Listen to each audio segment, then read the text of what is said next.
Sprayers कशासाठी, आता हे काय आहेत आपले प्लांट प्रोटेक्शन इक्विपमेंट्स आहेत स्प्रेयर्स अँड डस्टर्स. स्प्रेयर्स मधून काय होत होतं, आपण म्हणजे प्लांट प्रोटेक्शन इक्विपमेंट्सचे आपण मायक्रोन्यूट्रियंट्स असतील किंवा आपले केमिकल्स जे असतील, हर्बिसाइड्स, पेस्टिसाइड्स वगैरे आपण in the form of spray, dust and मिस्टच्या फॉर्ममध्ये आपण ते स्प्रे करत असतो. तर स्प्रेयर जेव्हा आपण यूज करतो तेव्हा आपल्याला फाईन लिक्विड ड्रॉपलेट्समध्ये आपल्याला आपल्या जे मायक्रोन्यूट्रियंट्स असेल किंवा केमिकल असेल ते स्प्रेइंग करण्यासाठी आपल्याला हेल्प होते. तर आता आपण पाहणार आहोत डस्टर.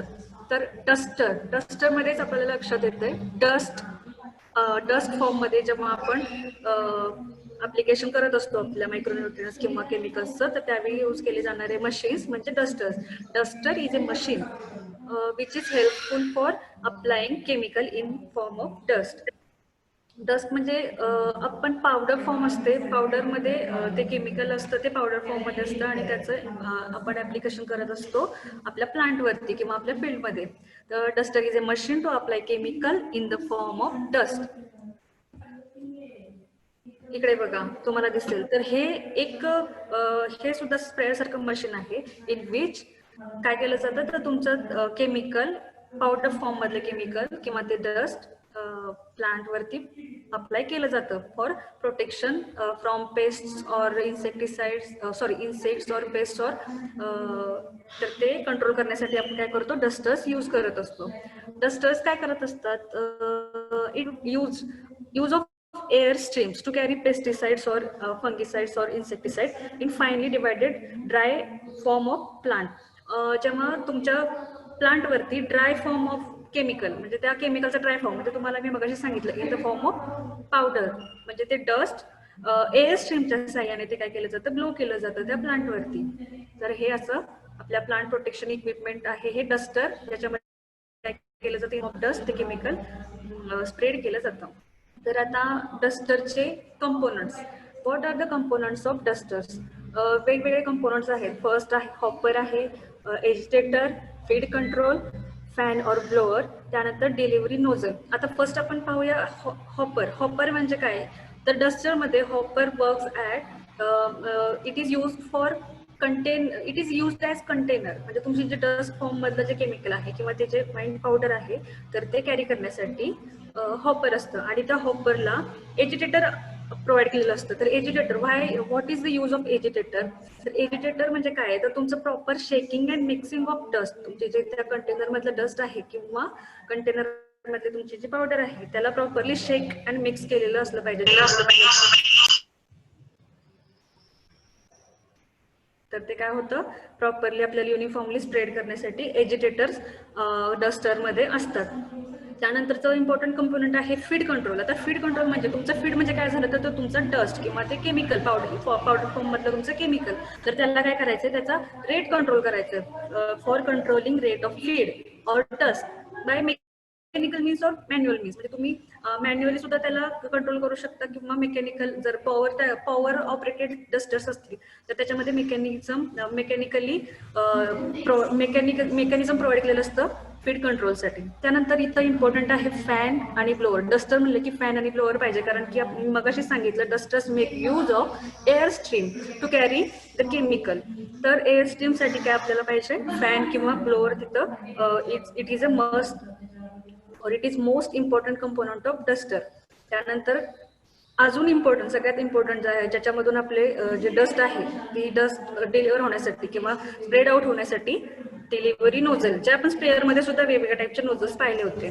तर आता इथे सुद्धा नोझल्स. आता स्प्रेअर आणि डस्टरमध्ये फरक इतकाच आहे की स्प्रेअर्सचे ड्रॉपलेट्स एकदम फाईननेस असतात आणि ते लिक्विड असतं, आणि इथं डस्टरमध्ये आपण डस्ट फॉर्ममध्ये ते म्हणजे स्प्रेड करत असतो आपलं केमिकल किंवा आपलं इन्सेक्टिसाइड.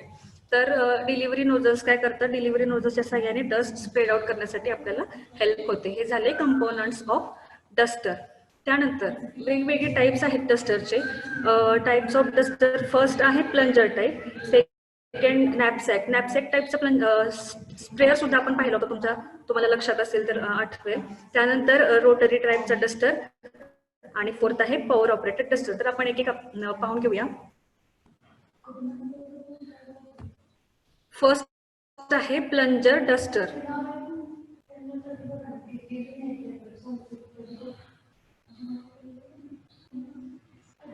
इमेज दाखवून सांगा मॅम प्लीज. दाखवलं, दिसलं का निखिल? डस्टर समजलं का निखिल? फर्स्ट इमेज मध्ये डस्टर दाखवलं होतं आणि आता आपण हे घेतोय टाइप्स. प्लंजर टाईपचा जो डस्टर आहे इथे लक्षात येईल, ह्याच्यामध्ये प्लंजर प्रोव्हाइड केलं असतं. आता थोडक्यात काय आहे आपल्या, मी तुम्हाला त्यावेळेस स्प्रेअर मध्ये पण सांगितलं होतं, आपलं जे ॲटोमायझर होतं, हँड ॲटोमायझर, तर त्याच्यासारखंच इथं फंक्शन आहे. काय तर तुम्हाला मी ते पिस्टन इथं यूज केलेलं आहे आणि ते पिस्टननी काय होतं, एअर कॉम्प्रेस केली जाते. ती कॉम्प्रेस एअर काय करते, ते डस्टला स्प्रेड आउट करते. It is a simple duster with having small piston. Piston drives A current of air over the dust in hopper. म्हणजे हॉपरमध्ये कंटेन केलेली किंवा कॅरी केलेली डस्ट जी आहे ती काय केली जाते, पिस्टन ड्राईव्ह झाल्यानंतर एक area of current, air stream pass होते आणि त्या एअर स्ट्रीम पास झाल्यानंतर काय होतं, त्या हॉपरमधलं डस्ट स्प्रेड आउट होते त्या प्लांटवरती. The dust is carried away through a delivery spout. म्हणजे तुम्हाला इथं डिलिव्हरी स्पाउट किंवा आपण मगाशी मी सांगितलं डिलिव्हरी नोझल प्रोव्हाइड केला असतो. हे चेक बॉल दिसतंय इथं, हे डिलिव्हरी नोझल ह्याला म्हणतात. म्हणजे इथं तुम्हाला व्हाईट कलरचा जो पॉईंट दिसतोय ते नोझल झालं, डिलिव्हरी नोझल, ज्याच्यामधून काय होणार आहे, डस्ट तुमची स्प्रेड आउट होणार आहे. Small hand pump duster of this type are available. हा जो तुम्हाला इथे इमेज दिसते व्हाईट कलर मध्ये, तर व्हाईट अँड ग्रे मध्ये, तर ही स्मॉल टाईपचे हँड पंप डस्टर आहेत, ते मोस्टली अवेलेबल आहेत आणि ते मोस्टली सुटेबल आहेत तुमचे स्मॉल प्लांट्स असतील, लाईक व्हेजिटेबल्स और फ्लोअर गार्डन्स असतील, तर तिथे तुम्हाला केमिकल डस्ट करण्यासाठी, तिथे डस्टिंग करण्यासाठी हे हँड पंप डस्टर तिथे तुम्ही यूज करू शकता. प्लंजर टाईपचे hand pump duster. Okay, plunger टाईपच्या डस्टरमध्ये लक्षात आलं का महत्वाचं काय आहे, तर इथे एक स्मॉल पिस्टन प्रोव्हाइड केलेला असतो त्या डस्टरमध्ये आणि त्याच्या सहाय्याने काय होतं, तर ते प्रेशर क्रिएट होऊन, पिस्टन जेव्हा ड्राईव्ह होतं तर प्रेशर क्रिएट होऊन काय होतं, एअर स्ट्रीम द्वारे तुमची डस्ट काय केली जाते, स्प्रेड आउट केली जाते for small vegetables, small plants और फ्लॉवर गार्डन्स. नेक्स्ट टाईप आहे knapsack type duster. Knapsack type duster having a powder container. आता तुम्हाला हा जो कंटेनर दिसतो ब्लॅक आणि येलो मध्ये, तर तो जो येलो मधला जो पार्ट आहे तो powder container on A back of operator. तर हे नॅपसॅक टाईपचे डस्टर काय केले जातात, तुम्ही पाठीवरती अडकवून ते अप्लाय करता. तर knapsack type duster having powder container and which is held on back of the operator, and it having a hopper through which current of air is blown to pick up the dust. The air blown केली जाते जेणेकरून काय, तर ती तुमची जी dust आहे ती pick up करण्यासाठी. त्यानंतर the air current is produce by lever operated leather blows. इथं पण ब्लोज प्रोव्हाइड केले, ब्लोअर्स असतात, तर ते काय करतात, ब्लोअर्स काय करतात, एअर करंट प्रोड्यूस करतात. Shoulder straps or carrying straps are generally provided in such dusters and they can be easily carried in the field. तर इथं काय, ह्या टाईपच्या मध्ये काय केलं जातं, शोल्डर स्ट्रॅप्स असतात किंवा कॅरिंग स्ट्रॅप्स प्रोव्हाइड केले असतात. म्हणजे तुम्ही काय करू शकता, हे बॅग आपल्या पाठीवरती कॅरी करून त्याला काय होतं, तिथे एक हँडल दिलेलं आहे, त्या हँडलच्या सहाय्याने काय केलं जातं, तर तिथं तुम्ही एअर ब्लोईंगसाठी तर ते हँडल जसं तुम्ही प्रेस करणार आहात तसं ते एअर स्ट्रीम किंवा एअर करंट प्रोड्यूस होणार आहे आणि ते एअर करंट प्रोड्यूस झाले की काय करणार, डस्ट कॅप्चर करणार आणि डस्ट ती पुढं इथं वरती तुम्हाला दिसेल एक मेटॅलिक शेप मध्ये आहे डस्टरचा नोझल, तर ते काय केलं जातं, पुढं आपल्या प्लांटकडं स्प्रे केलं जातं ते dust. This dusters are suitable for small areas. हे सुद्धा कसं आहे, तुम्ही मॅन्युअली ऑपरेट करता नॅपसॅक टाईपचे डस्टर्स, तर ते तुम्ही जे ऑपरेटरला स्मॉल एरियासाठी जर तुम्हाला डस्टिंग करायचं असेल तर नॅपसॅकचे डस्टर्स जे आहेत ते मोस्टली सुटेबल आहेत. त्यानंतरचा टाईप आहे रोटरी डस्टर. आता रोटरी, इथं रोटरी म्हणजे आता नावाचं रोटरी आहे, तर इथं काहीतरी रोटरी मेकॅनिझम इथं दिलेलं आहे किंवा, तर ते काय आहे, it is a duster with A hand operated rotor in front of the operator. आता इथं डायग्राम मध्ये तुम्हाला लक्षात येईल की इथे एक हँडल दिलेलं आहे, तर त्या हँडलनी काय केलं जातं, रोटेशन केले जातात. आता इथं पुढे लक्ष द्या, for spraying tall crops or more force of delivery is required, hence rotary duster are preferred. जर तुम्हाला उंच क्रॉप्स असतील, टॉल क्रॉप्स असतील तर आणि तुम्हाला खूप साऱ्या प्रमाणामध्ये फोर्सफुली ऍप्लिकेशन करायचं असेल तर हे रोटरी टाईपचे डस्टर असते तर यूज केले जातात. Dust is fed from a hopper into a current of air produce by rotary fan. आता इथं रोटरी फॅन्स प्रोव्हाइड केलेले असतात तर ते कसे केले, रोटरी फॅन्स कसे ऑपरेट होतात तर त्या हँडलनी जेव्हा आपण रोटरी मोशनवरती फिरवणार आहे तर ते काय होतं, फॅन तिथलं काय करतो, एअर करंट प्रोड्यूस करतो and is blown out through a delivery pipe. मग तिथं एअर करंट डेव्हलप झाल्यानंतर ती एअर काय करते, डस्टला आपल्या डिलिव्हरी पाईपमधून ब्लोन आउट करते. Most of the model having stirring device actuated by the fan crank to ensure a steady flow of dust. म्हणजे मोस्ट ऑफली काय, स्टरिंग डिव्हाइस म्हणजे जे आपण एजिटेटर बघितलं, एजिटेटरचं काय काम असतं की ते मिक्सिंग किंवा शेकिंग ऑफ द डस्ट ते काम करतं. तर इथं स्टरिंग म्हणजे थोडक्यात तेच झालं की तुम्ही काय करता, मिक्सिंग करता तुमच्या पावडरचं. तर इथं एक स्टरिंग डिव्हाइस सुद्धा आपल्या त्या टँकमध्ये प्रोव्हाइड केलेला असतो. The rate of delivery can be regulated by valve below the hopper. तर त्या हॉपरच्या खाली एक वॉल, आता हा जो तुम्हाला ओपनिंग दिसतोय तर तो वॉल कशासाठी प्रोव्हाइड केलेला असतो तर तुमचं जे डिलिव्हरीचा रेट आहे किंवा ते प्रेशर तुमचं जे आतमध्ये डेव्हलप होणार आहे रोटेशन केल्यानंतर तर तो एअर ब्लो, तर ह्या डिलिव्हरी वॉलचा काय उपयोग होतो, तुमचं रेट ऑफ डिलिव्हरी कंट्रोल करण्यासाठी हॉपरच्या खालच्या साईडला तो प्रोव्हाइड केलेला असतो, त्याचा उपयोग असतो to control rate of delivery. त्यानंतर the delivery force is control by controlling the speed of fan. तुम्हाला आता किती प्रमाणात डस्ट करायची म्हणजे अप्लाय करायची, तर हे कसं कंट्रोल केलं जातं तर तुमच्या फॅनचं स्पीड, आता ते फॅनचं स्पीड कसं कंट्रोल होणार, ते हँडलनी जसं तुम्ही हँडल रोटेट करणार आहे तर ते तुम्ही मॅन्युअली कंट्रोल करू शकता. Delivery force of this duster is control by controlling speed of fan. Okay, हे दोन टाईपचे आहेत. आता हे डस्टर्स जे आहेत रोटरी डस्टर्स, तर हे कसे अप्लाय केले जातात, आता मगाचा जो आपण नॅपसॅक बघितला तो बॅकवर म्हणजे आपल्या पाठीवरती कॅरी करून, तर हा समोर पोटावरती कॅरी केला जातो. ह्या डायग्राम मध्ये तुम्हाला दिसून, ह्या इमेज मध्ये तुम्हाला दिसून येईल. हँडल आहे, राईट हँड मध्ये हँडल आहे बघा त्या मॅनच्या, आणि त्यांनी काय केलेलं आहे, पोटावरती कॅरी केलेलं आहे आणि ते स्प्रे करतायत. त्यानंतर हा जो पलीकडचा दिसतोय ग्रीन मध्ये, तर ते कसं केलं जातं, खांद्यावरती टाकून जो हॉपर आहे म्हणजे इकडच्या साईडचा जो ग्रीन कलरचा जो त्याच्यामध्ये डस्ट कंटेन केलं जातं, तर हे कंटेनर काय केलं जातं बॅक साईडला राहतं आणि हे जे हँडल आहे ते फ्रंट साईडला, म्हणजे त्या हँडलनी तुम्हाला रोटेशन करता येतं. मोस्टली हे तुम्हाला जे ब्ल्यू कलर मधली इमेज दाखवली आहे तर त्या टाईपचे रोटरी डस्टर्स जास्त प्रमाणात यूज केले जातात, इथं तुम्हाला लक्षात येईल. समजलं रोटरी डस्टर. आता नेक्स्ट टाईप आहे डस्टरचा power operated duster.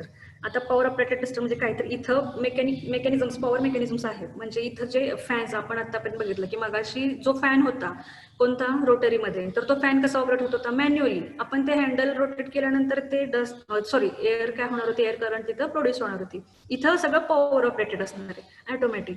Power operated dusters mainly consist of A power driven fan, A hopper and A delivery spout. आता हे पॉवर ऑपरेटेड डस्टर जे आहे त्याच्यामध्ये काय असतं, एक पॉवर ड्रिव्हन फॅन, ए हॉपर तर माहितीचे कंटेनर असतो तो कशासाठी, तर तुमचे डस्ट कंटेन करण्यासाठी, आणि डिलिव्हरी स्पाउट म्हणजेच delivery nozzle. The fan creates strong air flow which cause the dust to blow off from the hopper to a considerable distance either vertically of or horizontally. तर आता हे तुम्हाला diagram मध्ये दिसेल, हे होज दिसते. आता काही काही ठिकाणी नावं तुम्हाला वेगळे दिसतील, पण मी सांगते की हे हॉपर आहे, यांनी इथं टँक बोललेलं आहे. त्याचप्रमाणे इथं केमिकल टँक आहे तो आपला हॉपर, आणि फ्युएल टँक कशासाठी, तर आता हे पॉवर ऑपरेटेड आहे म्हणजे तिथं ड्रिव्हन मेकॅनिझमसाठी फ्युएलची सुद्धा गरज आहे. तर इथं खाली इकडे ब्लोअर आहे, ब्लोअर नंतर फ्रेम आहे ज्याच्यावरती ते म्हणजे थोडक्यात एक स्टँड ज्याच्यावरती आपलं इन्स्ट्रुमेंट किंवा हे मशीन तिथं प्लेस केलेलं आहे. आणि हे होस म्हणजे जी ही पाईप दिसते तुम्हाला तर ते डस्टिंगसाठी, आणि त्याचा जो टिप आहे ते डिलिव्हरी नोझल किंवा डिलिव्हरी स्पाउट असं सुद्धा म्हटलं जातं. ह्या इमेजमध्ये तुम्ही सुद्धा पाहू शकता, हा टँक आहे.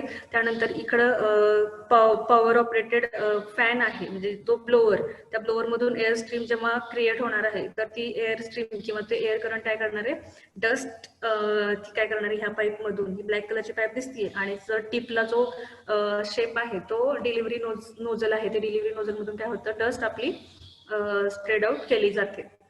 हे झालं पॉवर ऑपरेटेड डस्टर.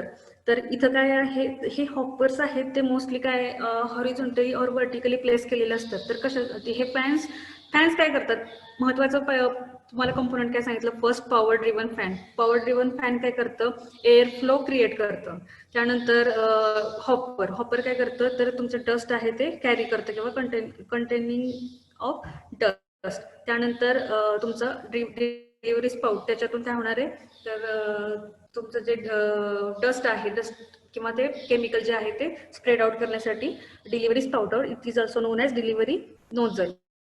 त्यानंतर the direction of dust is regulated by movable delivery spout suitably fitted with the unit. आता तुमच्या डस्टचं डिरेक्शन कसं हँडल केलं जातं किंवा कसं रेग्युलेट केलं जातं, तर ही जी पाईप आहे तुम्हाला इथं थोडंसं दिसेल स्प्रिंग शेपमध्ये आहे ते होस, तर ते मॅन्युअली इकडे तिकडे फिरवता येतं. म्हणजे त्या स्प्रेइंगची डिरेक्शन तुम्हाला डिलिव्हरी स्पाउटला मूव्ह करून तुम्ही ते तुमच्या डस्टचं किंवा स्प्रेइंग डस्ट तुमचं कसं स्प्रेड आउट करायचं, त्याची डिरेक्शन कशी तुम्ही मुव्हेबल, हा डिलिव्हरी स्पाउट आहे. म्हणजे ही जी ब्लॅक कलरची पाईप दिसते तुम्हाला, ही मुव्हेबल आहे.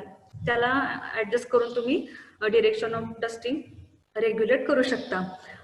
आणि मोस्टली लार्ज एरिया जर असतील तर त्या ठिकाणी पॉवर ऑपरेटेड डस्टर ते यूज केले जातात. मॅन्युअली डस्टर्स आणि पॉवर ऑपरेटेड डस्टरमध्ये फरक इतकाच आहे की तुम्हाला स्मॉल एरिया असेल तर ते मॅन्युअली वर्क करणं इझी आहे, तुम्हाला ते जास्त म्हणजे लोड नसतो. पण जर जास्त मोठा एरिया असेल तर power operated duster mostly use केले जातात. आता हे डस्टर्स आपण 4 टाईपचे पाहिले, तर आता डस्टर्सचं सुद्धा आपण केअर अँड मेंटेनन्स ठेवलं पाहिजे. तर हे जे मशीन आहे ते प्रॉपरली जर तुम्ही ठेवत असाल तरच तुम्हाला त्याचा काय म्हणतात लॉंग पिरियडसाठी त्याचा यूज तुम्ही करू शकता.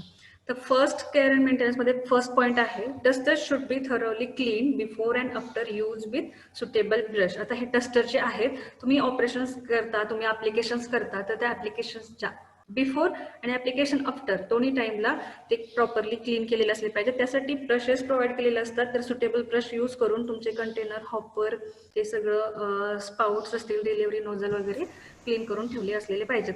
The hopper should be fitted with dust about half of it's capacity. कोणाचा ऑडिओ ऑन आहे का? हा, तर जे हॉपर्स आहे तर ते कशी त्याच्यामध्ये किती डस्ट आपण फिल केलेली असली पाहिजे, तर it is near about half of its capacity. The hopper should be fitted with dust about half of its capacity. त्यानंतर the lid of hopper should be close during the operation. जेव्हा तुम्ही application करत असता, dusting करत असता, तर त्यावेळी हॉपरचं जे लीड आहे, म्हणजेच त्याला आपण लीड, तर ते लीड प्रॉपरली क्लोज असलं पाहिजे, हे तुम्ही प्रॉपरली चेक केलेलं असलं पाहिजे. In rotary duster, handle should be cranked at 30 to 35 RPM for efficient performance. आता जर तुम्ही रोटरी टाईपचे डस्टर यूज करत असाल तर तिथं तुमचं ते रोटेशन्स पर मिनिट किती असले पाहिजे, ते हँडलचे 30 to 35, एका मिनिटामध्ये तुम्ही 30 ते 35 वेळा त्याचे रोटेशन्स झाले पाहिजेत. स्लोली करत असाल तर तुम्हाला इफेक्टिव्ह परफॉर्मन्स तिथं तुम्हाला मिळणार नाही. तर हे रोटरी डस्टरच्या बाबतीत काय आहे, तुम्ही ते 30 to 35 RPMचं स्पीड मेंटेन करायला गरजेचं आहे. त्यानंतर नेक्स्ट पॉईंट आहे, before storing the duster after use, the dust from the fan box, suction pipe and hopper should be thoroughly blown out and the agitation shaft should be profusely oiled while cranking. म्हणजे तुम्ही duster use करता आणि use झाल्यानंतर तुम्ही ते असं जेव्हा ठेवता, आपला आता कसं यूज झालेलं आहे, तर त्यानंतर काय करणं गरजेचं आहे, तर ते फॅन बॉक्स असते, तुमचं सक्शन पाईप असेल, सक्शन पाईप म्हणजे फॅन ब्लोअर मधून एअर स्ट्रीम सक करून काय केली जाते, ती पुन्हा डिलिव्हरी नोझलकडे किंवा डिलिव्हरी स्पाउटकडे ती एअर स्ट्रीम पाठवली जाते, जेणेकरून काय होतं, ते डस्ट आपले स्प्रेड आउट होतात. तर हे फॅन बॉक्स, सक्शन पाईप आणि hopper they should be thoroughly blown out. म्हणजे तुम्ही प्रॉपरली ते क्लीन केलेले असले पाहिजे. ते काय काय फॅन बॉक्स असेल, सक्शन पाईप असेल किंवा हॉपर असेल ते, आणि agitation shaft should be profusely oil while cranking. आता एजिटेटर मी तुम्हाला सांगितले ते मिक्सिंगसाठी. आता तुम्ही इमॅजिन करा की मिक्सर मधलाच इमॅजिन करा, ते रोटेरी जसं असतं ना, तर ते आपली पावडर मिक्स करण्यासाठी ते एजिटेटर्स प्रोव्हाइड केलेले असतात, तर ते प्रॉपरली ऑइल केलेले असले पाहिजेत. तर जेणेकरून ते प्रॉपर ग्रीजिंग त्याचं असलेलं पाहिजे, कारण की ते कधी पॅक होऊ शकतात किंवा प्रॉपर वर्क करू शकत नाही, तर त्याचं प्रॉपर ऑइलिंग केलेलं असलं पाहिजे एजिटेटर्सचं. त्यानंतर नेक्स्ट पॉईंट आहे pieces of paper sacking and other foreign material should be prevented from getting in to the hopper.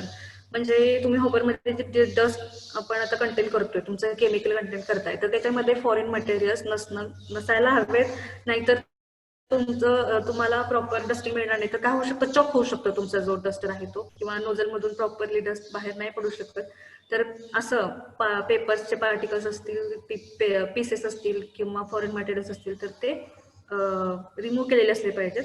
तर ते तुम्ही जेव्हा फिल करता ना हॉपर, त्याच्या अगोदरच तुम्ही ते पार्टिकल्स रिमूव्ह केलेले असले पाहिजेत. The educated parts and dust feed should be occasionally check for blockage by foreign matters. तर एज्युकेटर्सचे पार्ट, आता जर फॉरेन मॅटर्स त्याच्यामध्ये असतीलच, तर त्याचा डॅमेज कोण होऊ शकतं, म्हणजे त्याचा परिणाम कशावर होऊ शकतो, एज्युकेटरवरती. एज्युकेटर्सचे पार्ट डॅमेज होऊ शकतात जर त्याच्यामध्ये काही फॉरेन मटेरियल अडत असेल तर ते तुम्ही ऑकेजनली चेक केलेलं असलं पाहिजे. ब्लॉकेज वगैरे तर होत नाहीये ना due to foreign matters. Okay, हे झाले care and maintenance of duster. लक्षात आलंय, आपण प्रॉपरली सगळं ऑपरेशनच्या अगोदर, बिफोर अँड आफ्टर यूज, आपण हॉपर्स वगैरे असतील तर ते पार्ट सगळे ब्रशच्या साह्याने क्लीन केलेले असले पाहिजेत. त्यानंतर हॉपर ची कपॅसिटी किती असली पाहिजे, म्हणजे हॉपरमध्ये तुम्ही जे डस्ट कंटेन करतात ती हाफ ऑफ इट्स कपॅसिटी, त्याची जेवढी कपॅसिटी असेल, 1 kg असेल तर तिथं हाफ kg पावडर किंवा तिथं हाफ kg डस्ट तुम्ही कंटेन केलेली असली पाहिजे. हॉपरचं लीड क्लोज असलं पाहिजे ड्युरिंग ऑपरेशन. नेक्स्ट काय, रोटरी डस्टरमध्ये त्याचं स्पीड किती सांगितले, 30 to 35 RPM. त्यानुसार तुम्हाला इफेक्टिव्ह परफॉर्मन्स मिळणार आहे. त्यानंतर फॅन बॉक्स, सक्शन पाईप आणि हॉपर थरोली क्लीन केलेले असले पाहिजेत. एजिटेटर सुद्धा प्रॉपरली ऑइल केलेले असले पाहिजे.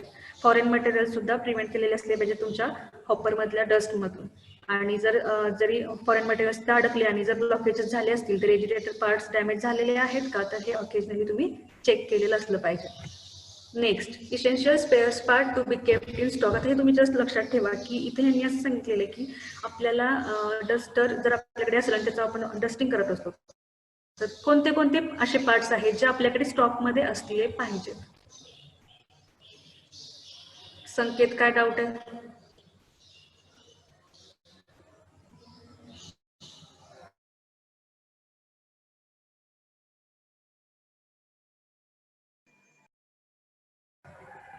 ओके, असले पाहिजे, अवेलेबल असले पाहिजे प्रॉपर.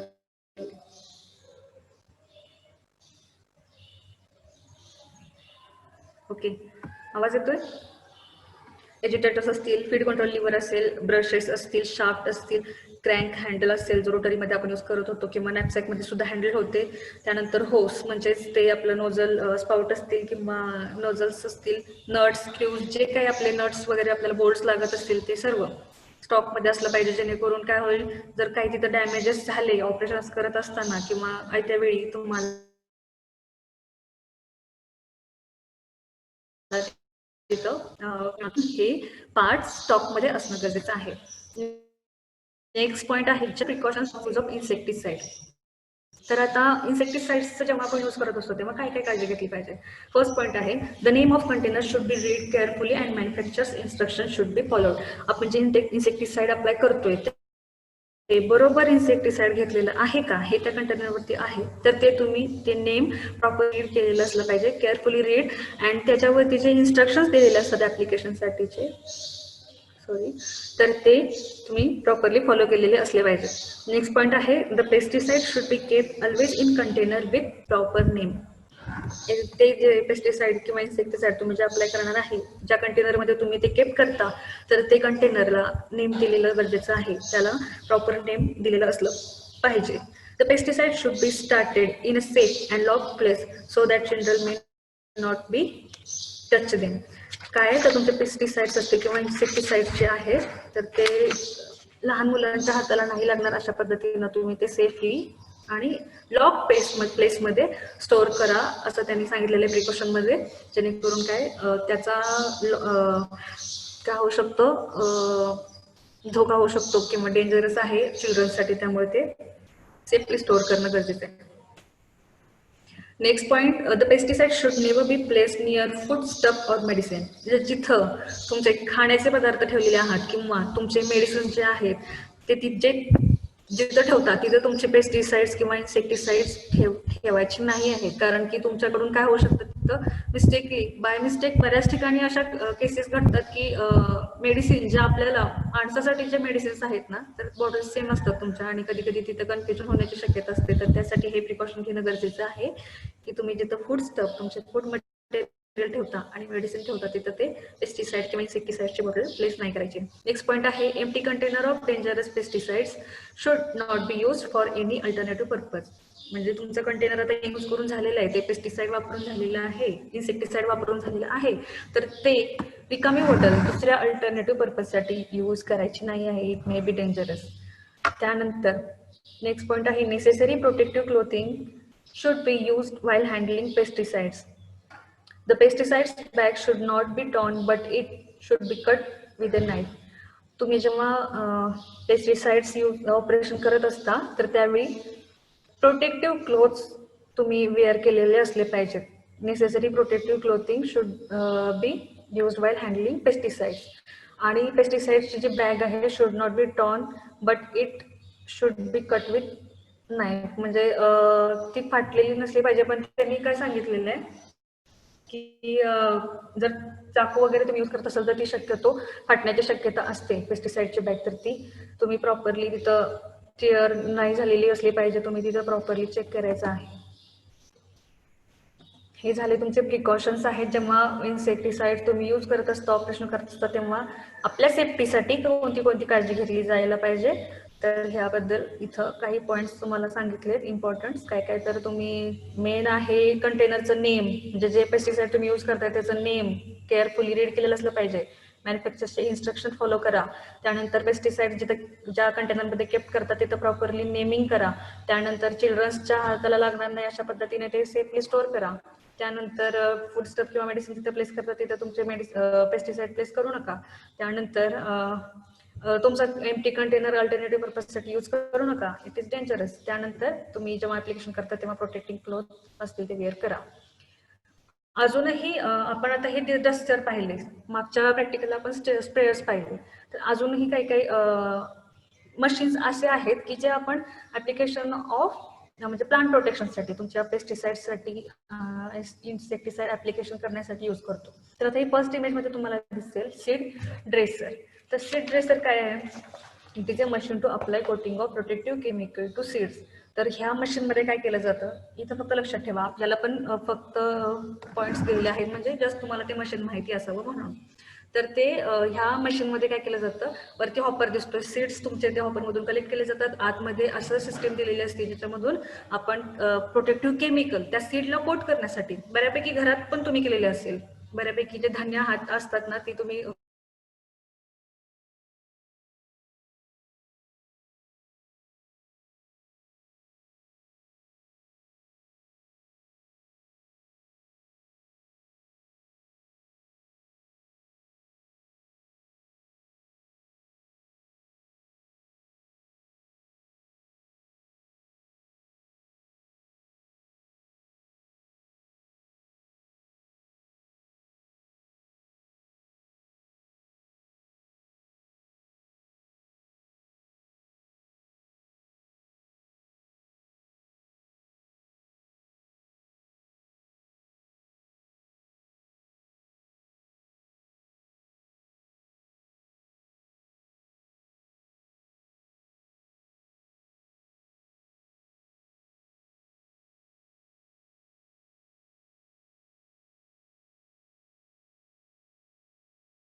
नेटवर्क कनेक्शनमुळे आपण थोडं कनेक्टिव्हिटी लो असल्यामुळे व्हिडिओ पॉज झाला होता. फ्युमिगेटर्स आपण पाहत होतो. It is a machine to generate and distribute gases or smoke. तर ह्या फ्युमिगेटर्सच्या साह्याने गॅसेस किंवा स्मोक प्रोड्यूस केला जातो आणि तो तुमच्या फील्डमध्ये फार्ममध्ये ते अप्लाय केलं जातं. इथं बघा 2 टाईपचे आहेत. ते फोम किंवा गॅसेस जे आहेत ते डिस्ट्रीब्यूट केले जातात. गॅसेस फॉर्ममधले ते केमिकल काय केलं जातं, स्प्रेड आउट केलं जातं. त्यानंतर फ्लेम गन. फ्लेम दिसते इथं, फ्लेम गन. फ्लेम गन सुद्धा बेस्ट मोस्टली यूज केली जाते जेव्हा तुमचं weeds. It is an apparatus to kill weeds by flame. म्हणजे डिरेक्टली फायरच त्याच्यावरती पूर्ण जाळून टाकण्यासाठी. It is use for kill weeds by flame. हे झाले फ्लेम गन सुद्धा यूज केले जातात वीड कंट्रोलिंगसाठी किंवा कधी कधी इन्सेक्टसाठी सुद्धा. पण प्रॉपरली इन्सेक्टला आपण कंट्रोल करायला गेल्यानंतर काय होतं, आपलं मेन क्रॉप सुद्धा डॅमेज होण्याची शक्यता असते. तर वीड किल करण्यासाठी फ्लेम गन यूज करतात. त्यानंतर पॉवर स्प्रेअर कम डस्टर. तर पॉवर स्प्रेअर कम डस्टर नावातच आहे, स्प्रेअर पण आहे cum duster. It is power operated sprayer which can be converted as duster when desired. म्हणजे हे पॉवर स्प्रेअर कम डस्टर जे आहेत ना, त्याच्यामध्ये तुम्ही स्प्रेइंगची सुद्धा सिस्टम दिली असेल. स्प्रेइंगसाठी काय लागणार, स्प्रे गन. तुम्ही तिथं स्प्रे गन सुद्धा यूज करू शकता आणि तुमचं ते ॲप्लिकेशन करू शकता तुमच्या ह्याचं, तुमच्या डस्टचं किंवा तुमच्या त्या केमिकलचं फंगिसाईडचं ॲप्लिकेशन. ज्या मशीनचा उपयोग ॲज स्प्रेअर सुद्धा आणि ॲज डस्टर सुद्धा उपयोग होतो, तर ते पॉवर ऑपरेटेड स्प्रेअर सुद्धा आपल्याकडे, स्प्रेअर कम डस्टर सुद्धा आपल्याकडे अवेलेबल आहे. तर हे आपण लास्टला एक 4 अजून काय प्लांट प्रोटेक्शन इक्विपमेंट्स आपण पाहिले. Sprayer and dusters most important आहे. तुम्हाला प्रॅक्टिकल असंच आहे की study of sprayer and dusters. तरी पण तुम्हाला एक स्टडीसाठी सीड ड्रेसर, फ्युमिगेटर, फ्लेम गन आणि पॉवर स्प्रेअर कम डस्टर सुद्धा स्टडीमध्ये आहे.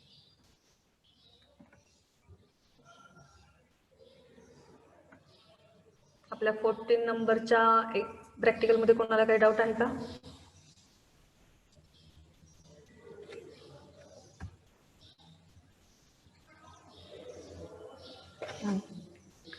जरा व्हिडिओ ऑन करा.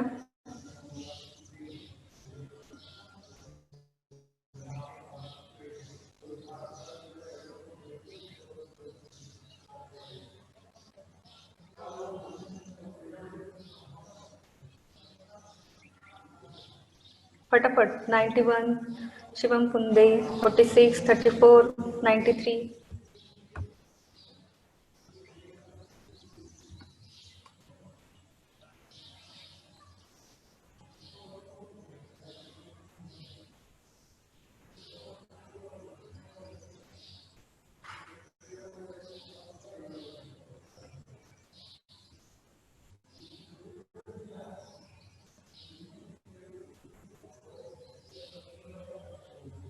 $66, 48.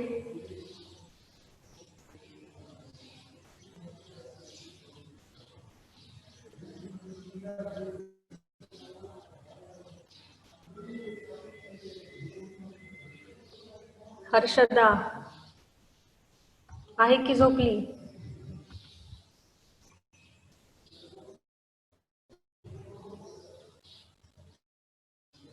63 काय सुरू आहे?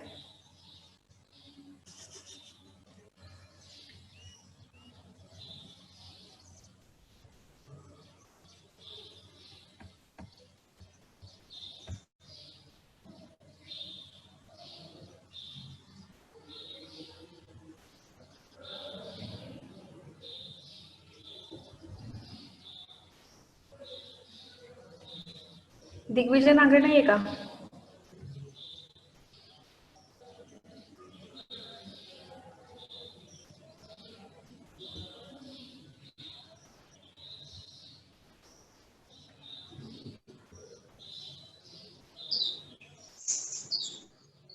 पार्थ, बाळ कशाचं हसू येते?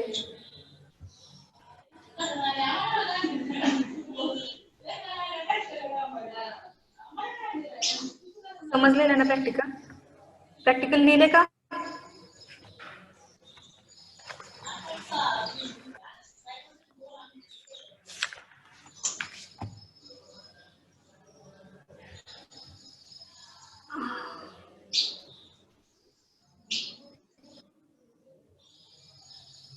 मधनाच रस्ता कल्पना चांगला कसं गेलं मधनच चांगला आहे.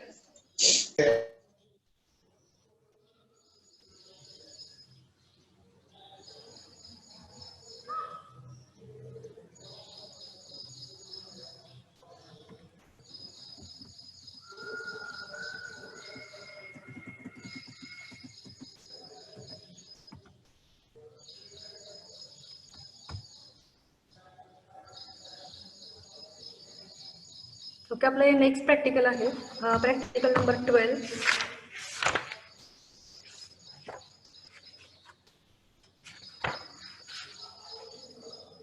Study of seed cum fertiliser drill. आता हे स्टडी ऑफ हे सीड कम फर्टिलायझर ड्रिल आपण पाहिले होते सोईंग मेथड्स मध्ये, सीड ड्रिल वगैरे पाहिले होते. Exercise number 12, study of seed cum fertiliser drill.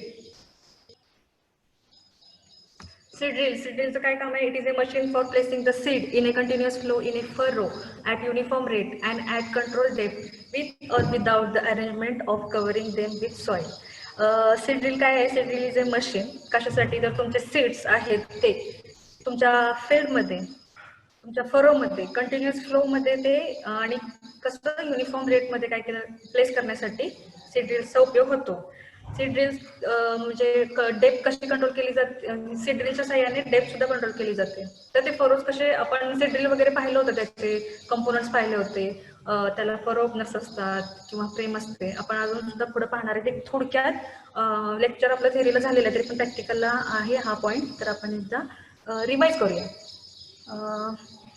त्यानंतर काय, याला जी कव्हरिंग अरेंजमेंट दिलेली असते ती विथ ऑर विदाऊट, म्हणजे प्रत्येक वेळेस दिलेली नसते. तर तुम्हाला कव्हरिंग अरेंजमेंट आठवत असेल की चेन ड्रॅग होतं, त्यानंतर प्रेशर व्हील होतं. तर ते एकदा जाऊन तुम्ही तुम्हाला जर रिवाइज करायचं असेल तर तुम्ही आपलं ते प्रेझेंटेशन पाहू शकता. ओके, सीड ड्रिल कशासाठी यूज करतो? Seed drill is a machine use for placing the seed in furrow in uniform rate. त्यानंतर फंक्शन काय होते सीड ड्रिलचे? Seed drills carry the seeds.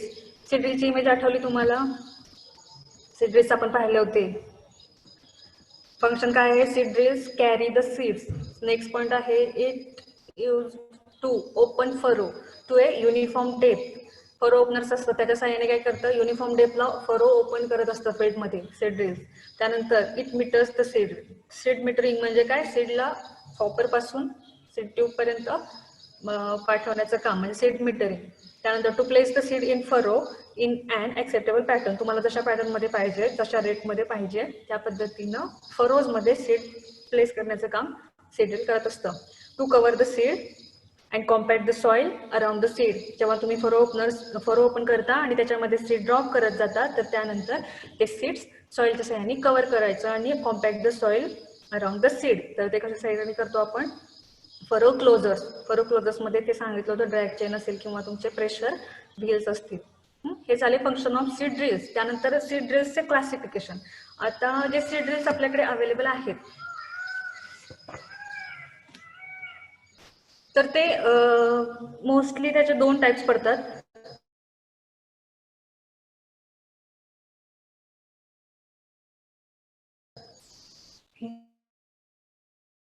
Bullock drawn किंवा tractor drawn.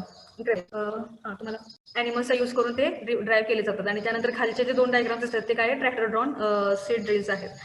Bullock ड्रॉनमध्ये by hand किंवा mechanically, म्हणजे तुम्ही जे मीटरिंग करता सीड मीटरिंग, तर बाय हँड म्हणजे तुम्ही हाताने सुद्धा त्याच्यामध्ये टाकू शकता किंवा मीटरिंग मेकॅनिझम तिथे प्रोव्हाइड केलेलं असू शकतं बुलक ड्रॉनच्या सीड ड्रिल्समध्ये. समजलं का? Seed drills are mainly classified in 2 types, bullock drawn and tractor drawn, and depending upon metering of seeds, bullock drawn is classified in 2 types, by hand or mechanical metering devices. त्यानंतर components of seed drill थोडक्यात सांगतेय. Frame असते, इकडे बघा frame आहे. त्यानंतर फ्रेमवरती हे सगळे अरेंजमेंट केलेले असते. सीड बॉक्स असतो ज्याच्यामध्ये तुमचे सीड कॅरी केले जातात. सीड मीटरिंग मेकॅनिझम्स ते मी सांगितलं तुम्हाला, वेगवेगळ्या टाईपचे ऑगर टाईप किंवा कप फिट टाईप वगैरे ते सीड मीटरिंग मेकॅनिझममध्ये आपण पाहिलं होतं.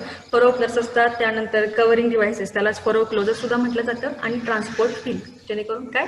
ट्रान्सपोर्ट व्हील कधी तुम्ही यूज करता? जेव्हा तुमचं फील्डमध्ये यूज करत नाही, पण तुम्हाला रोडवरती जर तुम्ही ते यूज करत असाल तर तिथे ट्रान्सपोर्ट व्हील तुम्हाला गरजेचे असतात. फ्रेम काय केले जाते, फ्रेम एक आयर्न पासून बनलेले फ्रेम असते, त्याच्यावरती काय केले जातात, आपले हे जे बाकीचे कंपोनंट्स आहेत सीड ड्रिलचे इथं ते त्याच्यावरती प्लेस केलेले असतात with the help of suitable braces or brackets or bolts. आणि ते इतकं म्हणजे it should be strong enough to sustain the load of the other components. Another seed box it is used for carry seeds which is made by mild steel sheet or galvanized iron. त्यानंतर ह्याला एक cover असतं seed बॉक्सला जेणेकरून त्याच्यामध्ये foreign materials add होऊ नये म्हणून. आणि सीड बॉक्सला सुद्धा एज्युटेटर प्रोव्हाइड केलेला असतो for preventing clogging of seed. त्यानंतर सीड मेटरिंग डिव्हायसेस मध्ये आपण पाहिलं होते in this metering mechanism several types of metering mechanisms are used, fluted feed type, cup feed type. त्यानंतर internal double run, cell feed, auger feed, brush feed, picker wheel, star wheel etcetera.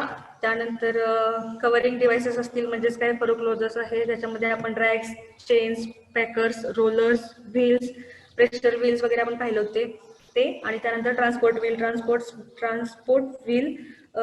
are two wheels fitted on main axle. Some seed drills have got pneumatic wheels. त्यानंतर suitable attachment तिथं provide केलेली असते जेणेकरून तुम्हाला ते operations होत नसताना रोडवरती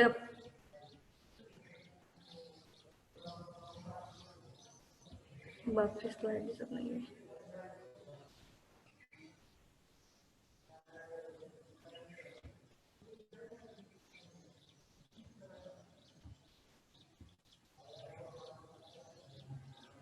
आता दिसतीये.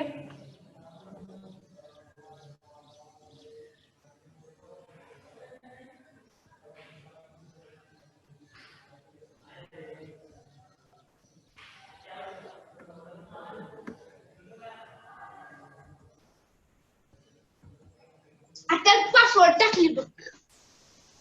बर पासवर्ड टाकला का? लक्षात ठेवत जा रे, तुमचे व्हिडिओ ऑन होतात, हे सॉरी व्हिडिओ नाही ऑडिओ ऑन होतात आणि काही ऐकायला येतं. मागच्या वेळी थेरी लेक्चरला झालेले आता मी परत रिपीट करत नाही, प्रेझेंटेशन पाठवलं जाईल तेव्हा रीड करा. आणि हे बघा ही डायग्राम तुम्हाला काढायची आहे, थोडी टफ आहे पण तुम्हाला असाइनमेंट. याच्यामध्ये बघा फ्रेम आहे, सीड बॉक्स आहे, सीड बॉक्समध्ये काय केलं जातं, सीड कॅरी केले जातात, सीड ट्यूब्स आहेत. सीड ट्यूब्सच्या इथं वरती म्हणजे सीड बॉक्सच्या आणि सीड ट्यूबच्या मध्ये एज्युटेटर्स प्रोव्हाइड केलेले असतात. त्यानंतर हे खाली फरो ओपनर्स आहेत. इथं फरो क्लोजर नाही, फरो क्लोजर प्रत्येक ठिकाणीच असतं असं नाही, विथ ऑर विदाउट म्हणजे सीड ड्रिल्स प्रत्येक ठिकाणीच फरो ओपनर्स क्लोजर्स असतील असं नाही. ती तुम्ही अटॅचमेंट त्याला तुम्ही करू शकता नंतर प्रोव्हाइड. आणि ही फ्रेम आहे, ऍडजस्टेबल फ्रेम आहे, वेगवेगळ्या टाईपचे फरो ओपनर्स तुम्ही तिथे प्रोव्हाइड करता. सीड ड्रिल मध्ये जर तुम्हाला काही डाऊट असेल ना तर तुम्ही नंतर मला विचारायचे, आपण आता पटकन संपवूया. सीड कम फर्टिलायझर ड्रिल, आपण सीड ड्रिल पाहिले पण सीड कम फर्टिलायझर ड्रिल काय आहे. Seed drills fitted with fertiliser dropping attachment is called as seed cum fertiliser drill. म्हणजे इथं काय आहे, तर तुमचा मगाशी सीड बॉक्स होता पण इथं फर्टिलायझर साठी सुद्धा एक बॉक्स प्रोव्हाइड केलेला असतो. दोन लेंथ वाईज असे दोन कंपार्टमेंट असतात, त्याच्यामध्ये एका कंपार्टमेंटमध्ये सीड आणि एका कंपार्टमेंटमध्ये फर्टिलायझर प्लेस केलेलं असतं. Such a drill has a large seed box which is divided lengthwise into two compartment, one for seed and another for fertiliser. इकडे लक्ष द्या, इथं दोन कंपार्टमेंट दिसतात, एक ग्रीन मध्ये आहे, येलो मध्ये आहे. खाली आपल्याला ट्रान्सपोर्ट व्हील दिसतंय, ह्या व्हाईट मध्ये आपल्याला हे प्लास्टिक मध्ये दिसत आहेत, ह्या सीड ट्यूब्स आहेत. त्यानंतर फरो ओपनर्स आहेत आणि ही फ्रेम आहे ज्याच्यावरती सगळी अटॅचमेंट केलेली आहे. हे 3 पॉईंट लिंकेज आहे जे तुम्ही काय करता, ट्रॅक्टरला अटॅच करता आणि नंतर ते ट्रॅक्टर ड्रॉन करून सोईंग करता. सीड मेटरिंग मेकॅनिझम तुम्हाला आताच सांगितलं मी काय काय होतं, फ्लुटेड फीड टाईपचे metering mechanism, brush feed, auger feed, picker wheel, हे सगळं आपण तिथं लास्ट टाइम मध्ये पाहिलं होतं. तरी पण कोणाला काही डाऊट असेल तर आपल्या ग्रुपवरती तुम्ही कधीही विचारू शकता. त्यानंतर कप फीड असेल, सेल फीड असेल, आणि जरी पाहिजे असेल प्रॅक्टिकलमध्ये तरी मी तुमचं प्रॅक्टिकल घेते आणि तुम्हाला वाटल्यास ते परत सांगते. त्यानंतर कॅलिब्रेशन ऑफ सीड ड्रिल आहे. तर नेक्स्ट प्रॅक्टिकल आपण घेऊया नेक्स्ट लेक्चरला, नेक्स्ट प्रॅक्टिकलला आपण आता हे कम्प्लीट करूया. हे 12वी एक्सरसाइज सुद्धा आपली झालेली आहे. आता तुम्हाला जे एक्सरसाइज लिहायला सांगितलं होतं 9 आणि 10 हे कम्प्लीट झालं असेल तर प्लीज मी जोपर्यंत सांगत नाही तोपर्यंत ग्रुपवरती कोणी टाकणार नाही.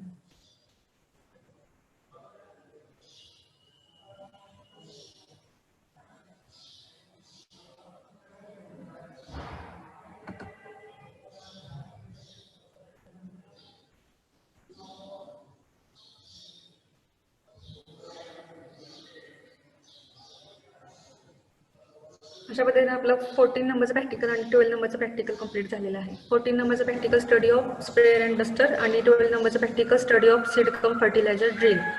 ओके, काय डाऊट आहे?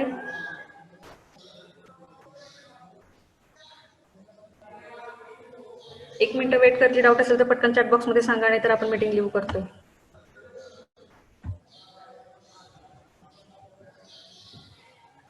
मी सांगितल्याशिवाय कोणी सुद्धा प्रॅक्टिकल सबमिट करायचे नाहीये तिथं.